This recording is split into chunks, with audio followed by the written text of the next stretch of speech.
haven't lost my voice yet. Good morning, good morning. Oh my goodness me. I actually haven't heard myself speak this morning. Hey, Melinda. Hey, Janet. That's really funny. I haven't heard myself speak this morning. That's really funny. Hello, it's Michelle from High Vibes. Oh my goodness, I can't even laugh properly. Hello. Good morning. Hey, nice to see you all coming through. That's fantastic. And why am I sitting down? So I can be really close to my microphone because my beautiful niece is having a sleepover and she's in the room next door, and I don't want to wake her up. But you know me, I'm sure I'm about to get excited about something. So what I want to talk to you about today is you may have seen an email go around from me over the weekend, and I did post a little bit about it in the Facebook groups as well. I think it was yesterday. I posted them in there yesterday about money shame. And it's really become one of those conversations again that has been in my everyday last week, and the shamefulness that we feel when it comes to money. And, you know, it can show up in lots of different ways. The first way I saw it last week show up was somebody was comparing themselves to somebody else. And I had a conversation with them about that. And, you know, how comparing yourself to somebody else, there's shame in that. That's the bottom of it. That's why you're comparing yourself, because you're not good enough yet, because you didn't do it the right way yet, because you should have learned what you learned at school, even though we don't learn about money.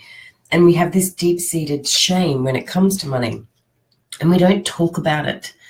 And, you know, this is why I've created the Rich Living Room group, and why I do these high vibes, so that we just start having these conversations. When you're not talking about something, it's not a secret, but it becomes, you don't talk about it, right? So you don't talk about, I earned this much money last month and I earned this much money last month. I mean, unless you're doing a Facebook marketing commercial for 6 figures, blah, blah, blah, blah. But, you know, you don't say to your mum or your dad, we're having a really tough time. It's very hard for you to say that to your parents. Very hard for you to say that to your friends. It's very challenging for you to say, I haven't quite got it together yet. I'm not really quite sure what's going on here. And, you know, I posted, I wonder if I can call it up. I probably can on my phone. With my money schoolers, I said, you know, what are some of those statements that you would not be able to say prior to money school, that are difficult to shout from a rooftop? What would it be difficult for you to post on Facebook today about your money? You know, if I set a challenge and I said, okay, I want you to shout it from the rooftops, something that you feel shameful about when it comes to money. My goodness, the comments were incredible. I did put some of them in the newsletter, but then there was another one that I saw this morning. I'm scared to open letters or answer the phone. Like, do you tell people that? Do you tell people I'm scared to answer my letters or open my letters or answer the phone? It's like this little secret that you have inside you, and this little shameful secret of, you know, look, yeah, I mean, I've got a gazillion statements here. It's not bills or debt, but, like, you know, what if you had all of that? What if you had all of that sitting of unopened bills that you were scared to open?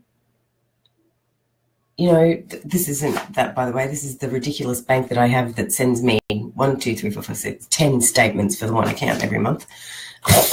You know, that feeling, that dread, that shame, it's not helping you move forward. So you might have all of the strategies and the practical tools in place. You've jumped on the Money Smart website, and you know that if you pay this much money over this much time, you'll reduce your credit card debt by this much. And if you save this much in super, and you'll do this and you'll do that, you know what you need to be doing. You actually know what you need to be doing. If I came and sat with you today and said, righto, let's go, where are we going to start? It would take a couple of minutes, but you would know what bill needed to be acted on first. What stops you from taking the action is the shame that you feel about it. And it's the shame that will keep your head in the sand. And it's the shame that will stop you living a rich life. You know that I talk about how Jonathan and I were $75,000 in consumer debt. The first time I had to say that was challenging. I was embarrassed. I was humiliated. I knew I had to say it because I knew I had to start the conversation. I knew that I had to relate to people and go, there's a way out. I know the way. I know that it's about money shame, and I know that you need to get out of it. It wasn't something that I'm certainly not boasting about it. I found it very difficult. It still feels a little bit, oh gosh, I wonder who's going to hear that this time. Because, there are people who don't want to hear you talking about that. There are people in your intimate world, in your, family, who are going, oh my God, she's telling everybody. Why is she telling everybody? God, why is she doing that?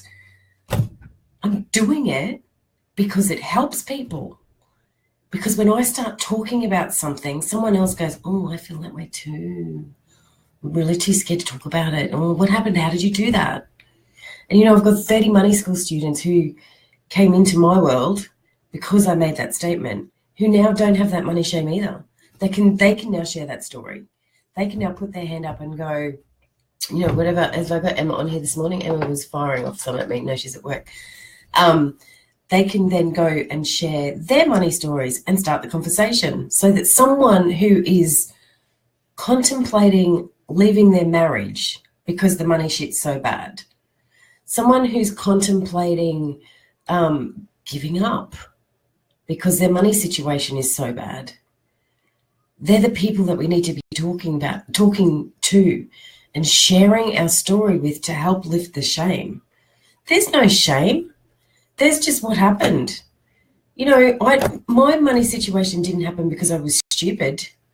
It didn't happen because I wasn't a responsible person. It didn't happen because I overcommitted myself. It seriously did not happen. We did not get into that financial stress and challenge and struggle because of any of those things. We got into that because of circumstances beyond our control. We had no control over the global financial crisis. We had no control over Jonathan being diagnosed with melanoma. We had no control with my mum, when what happened to my mum and her dying overseas on her holiday. Sorry, I've got to take the breaths with my cough. So it's in the shame that you will find the freedom. And I want to give you, if you haven't received my email, let me know and I'll sort that out. But how can you move forward from your money shame is you start to just think about it. That's the first thing you have to do, is just to notice it. And just to notice that, maybe it is you open up a bill and you go, oh God, why am I in that situation? There you go. There's a pathway to money shame.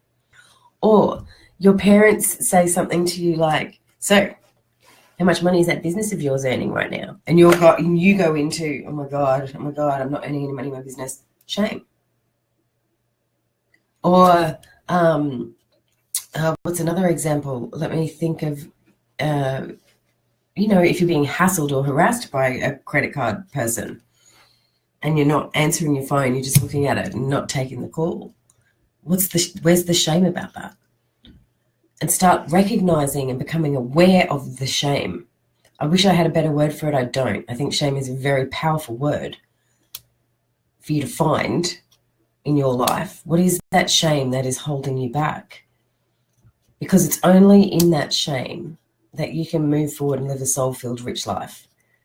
All of those daily practices that we did last week, I also sent out a link to that. So if anybody didn't get that, I can just actually probably whip it up here.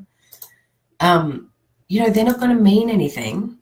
They're not going to do anything if you continue to have your head in the sand and continue to have the money shame. No amount of gratitude, no amount of meditating, no amount of breathing is going to help you shift your shame. Sorry, it will help you shift your shame, but it's not going to get rid of your shame. Those kinds of daily practices will bring that up to the surface. So that's what my intention is for you guys over these next couple of weeks, I guess, is to do those daily practices and then start looking at, okay, how am I feeling about my money now? Oh, I'm starting to notice that I have some more shame stories around that. And it always happens. This kind of stuff is there's another thing to unfold, and that's the exciting part. That's not like, oh my God, for God's sake, do I have to unfold another money story? It's actually really exciting, because what happens is once you unfold one, then the others get unfolded really, really quickly. And like the conversation we had with Karen Gunton last week, that interview I did with her, your recovery rate, or your comeback rate, she was calling it, your comeback rate is great, is improved. So find the stories that are holding you back, the shameful stories, the ones that make you feel really uncomfortable or embarrassed. I think embarrassed is probably the first one to go to. You know, like if you go grocery shopping or gift shopping and you hand over your card and it's declined, if your body has a reaction to that, that's embarrassment and shame. And beyond that is a story about, well, you weren't organized enough and you should have worked out how much money you had on your account. God, you're hopeless. But that goes back to something else. Okay, so you're finding this surface story and then you're going back to something else. So let me know over in the Rich Living room, and that's a perfect place to start the conversation and start talking about it, because you've got like-minded people in there who care, love, and support everybody, and we're all here to help each other. We're all here, as you know. I woke up this morning. What can I do today? How can I make a difference? How can I serve? I'm going to talk a bit more about that money shame, because you know what I don't like seeing? I don't like seeing people waking up in the morning today and not living their lives, not happy, not peaceful, miserable. I don't like that. As a fellow human being, I don't want that for my fellow human being. So when you start talking about it, and when you start, is in the acknowledgement for you, but then you're going to help someone else. And that's what we're here for. We're here to help each other. Awesome. Oh, don't go. Oh, God. Last day for Kickstarter. Sorry. Last day to pre-order the planners today. It officially finishes at 6:10 tomorrow, but I'm saying last day today. $9.99 for Money School. It's also the last opportunity to do that. So tomorrow morning, Money School will be $1,222. So if you wanted to lock it in for $9.99, then you need to do that via that Kickstarter today. I don't even know if I've got the Kickstarter there. Maybe I have. Let me see if I can grab it. So there it is there. And those of you that have ordered, that are watching the goal, that we are, so I think we've, I haven't even looked, let me look. So the goal is 20,000. I think we're nearly at 11. If we don't reach that goal tomorrow, we would need a miracle to reach that tomorrow. But if we don't reach that goal tomorrow, please let me know your email address so that I can continue with the pre-order process. Kickstarter was one way for us to manage the pre-orders for the planners. I have a plan B and a plan C. So please make sure that if you're watching this and you've ordered a planner, pre-ordered a planner, let me know and I can send you the details for that. We've got 137 people that are interested in planners, which is still viable for us to go to print.